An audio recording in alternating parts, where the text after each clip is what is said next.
Everyone at Lincoln High hated Mrs. Evelyn Carter. She was the kind of teacher students feared before they even entered her classroom. She never smiled, never accepted late homework, and never listened to excuses. If a student came 1 minute late, she marked it. If someone whispered, she stopped the lesson until the room went silent. Students called her the Stone Lady because they believed she had no heart. To them, she was cold, strict, and impossible to please.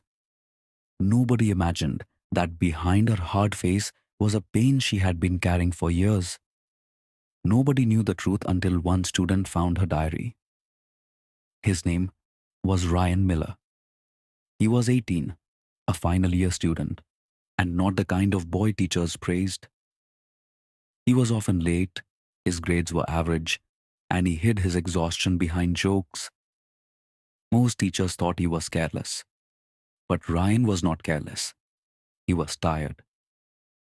Every morning before school, Ryan delivered newspapers to help his mother pay bills. After school, he worked at a grocery store until late evening. By the time he came home, he barely had strength to study. But he never told anyone because he hated pity.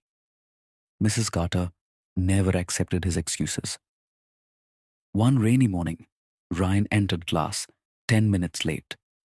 His shoes were wet, his backpack was torn, and he was breathing heavily from running to school. Mrs. Carter looked up and said, "Late again, Mr. Miller." Ryan tried to explain, but she interrupted him. "Excuses do not improve your future. Sit down." The class laughed quietly. Ryan felt embarrassed and angry. From that day, he decided he hated her too. He hated how she acted like discipline could fix everything. He hated how she judged him without knowing his life. But there were strange things about Mrs. Carter that nobody could explain. Sometimes, students who could not afford lunch suddenly found meal cards in their lockers. Sometimes, books appeared on desks for students who needed them. Sometimes, exam fees were paid anonymously. Nobody connected these things to Mrs. Carter. To them, she was too strict to be kind. Then one afternoon, everything changed. Ryan had stayed after school because Mrs. Carter ordered him to rewrite an essay. The classroom was almost empty, and rain was falling outside. Mrs. Carter sat at her desk, marking papers while Ryan wrote silently at the back. After some time, the principal called Mrs. Carter to the office. She left the classroom and told Ryan to finish the essay before she returned. A few minutes later, wind pushed through the half-open window and knocked papers off her desk. Ryan sighed and walked over to pick them up. As he gathered the papers, he noticed a small brown diary had fallen beneath the desk. He knew he should not touch it. It was private. But then he saw his own name written on one of the open pages. Ryan froze. Curiosity took over. He looked toward the door and slowly opened the diary. The first line changed everything. Ryan Miller came late again today. He looked tired, not lazy. I must find out why. Ryan's heart skipped. He turned the page and read more. Ryan pretends not to care when the class laughs at him, but his hands shake when he sits down. Children who carry adult burdens often hide pain behind anger. Ryan could not breathe for a moment. Nobody had ever noticed that about him. Not his classmates, not other teachers, not even some people in his own family. He kept reading and saw other names. Emily Parker, the quiet girl who never ate lunch. Emily has stopped eating. I saw her give her food to her younger brother. Need to arrange a meal card without embarrassing her. Marcus Lee, the boy everyone called lazy because he slept during class. Marcus fell asleep again. His father is in the hospital, and he helps at home all night. He needs support, not punishment. Sarah Collins, the girl everyone thought was rude.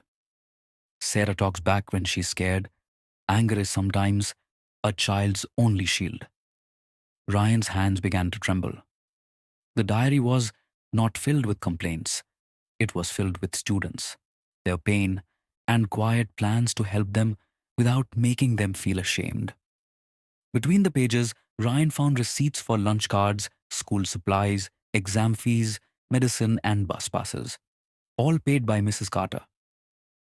The kindness nobody understood had been hers all along. Then Ryan reached a page dated 5 years earlier. The handwriting was messy, like it had been written through tears. Today would have been Daniel's 18th birthday. Ryan paused. The next lines made his chest tighten. I still see my son in every student who walks in late, every boy who pretends not to care, every child who smiles too loudly to hide what is breaking inside. Ryan sat down slowly. I failed Daniel because I thought discipline was enough. I pushed him harder, but I did not ask the right questions. I did not see how lonely he was until it was too late. Ryan covered his mouth with his hand. For years, students had called Mrs. Carter heartless. But the truth was that her heart had been broken so badly that she had built rules around it just to survive. The diary continued. After Daniel died, I promised I would never again look at a struggling student and see only bad behavior. I will be strict, yes, but only because I refuse to watch another child disappear behind excuses. Before Ryan could read more, footsteps sounded in the hallway. He quickly placed the diary back and returned to his seat. When Mrs. Carter entered, Ryan saw her differently for the first time. She did not look cruel. She looked tired. The next morning, Ryan arrived early. Mrs. Carter looked surprised when he entered before everyone else. Mr. Miller, she said, you are early. Ryan placed his homework on her desk. I wanted to improve my essay. For a moment, Mrs. Carter said nothing. Then she nodded. That would be a wise decision. Over the next few weeks, Ryan started noticing things. Mrs. Carter stayed after school to help students who pretended they did not need help. She quietly placed envelopes in the counselor's mailbox. She watched students who looked hungry, scared, or exhausted. Soon, Ryan was not the only one who noticed. Emily found out her lunch card had been paid for. Marcus found a bus pass inside his notebook. Sarah received help from the counselor. Slowly, the students began to realize someone had been quietly protecting them. But the full truth came out before winter break. Mrs. Carter did not come to class. Instead, the principal entered with a serious face. He told the students Mrs. Carter had taken medical leave. She had been sick for months but kept teaching because she wanted to finish the term with them. The room went silent. Then the principal placed a box on the desk. Inside were letters, one for each student. Ryan opened his letter with shaking hands. Dear Ryan, you are not lazy. You are tired. There is a difference. Life has asked too much from you too early. But do not let hardship convince you that your future is already decided. Ryan's eyes filled with tears. The letter continued. I know you think I am too hard on you. Maybe sometimes I am. But I push you because I see a young man who still has time to become more than his circumstances. Do not waste your pain. Turn it into purpose. Around the classroom, other students were crying too. Emily held her letter close. Marcus wiped his eyes. Sarah stared at her paper like someone had finally seen her. That day, the students who once hated Mrs. Carter finally understood her. Ryan stood in front of the class and said, We thought she hated us, but she was the one paying attention when nobody else was. She helped people without taking credit.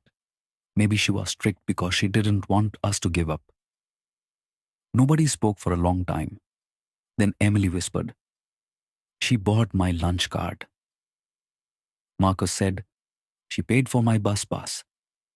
Sarah said, "She got me help when I was too proud to ask."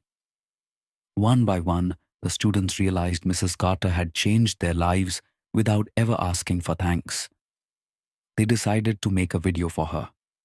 Students who once mocked her now thanked her. Students who once feared her now told her she had saved them in ways they never understood. When Mrs. Carter watched the video from her hospital bed, she cried for the first time in years. Ryan visited her a few days later and brought the letters from the class. Mrs. Carter looked weak, but her eyes were still sharp. "You found my diary," she said quietly. Ryan lowered his head. "I'm sorry." Mrs. Carter looked at him for a moment, then gave a small smile. It was the first real smile Ryan had ever seen from her. "Then you found more truth than most people ever try to see," she said. Ryan asked, "Why didn't you tell us?" Mrs. Carter looked toward the window. "Because kindness should not need applause, and pain should not be used as an excuse to stop doing good." Ryan never forgot those words. Months later, Mrs. Carter returned to school for one final assembly before retirement. The entire hall stood and applauded as she walked slowly onto the stage. For the first time, students did not see the stone lady. They saw a woman who had carried grief, illness, loneliness, and love without asking anyone to understand. Years later, Ryan became a teacher himself. On his first day in his own classroom, he placed a small notebook inside his desk. On the first page, he wrote, "Before you judge a student, find the story behind the behavior." Then he wrote one more line. "Before you judge a teacher, remember, they may be carrying stories too." Everyone at Lincoln High once hated the strict teacher. They thought she had no heart. But one student found her diary and discovered the truth. Mrs. Carter was never heartless. She was a woman who had lost someone, loved silently, helped secretly, and pushed her students because she could not bear to watch another young life disappear. And sometimes it is a wounded person's way of saying, "I refuse to let you fall."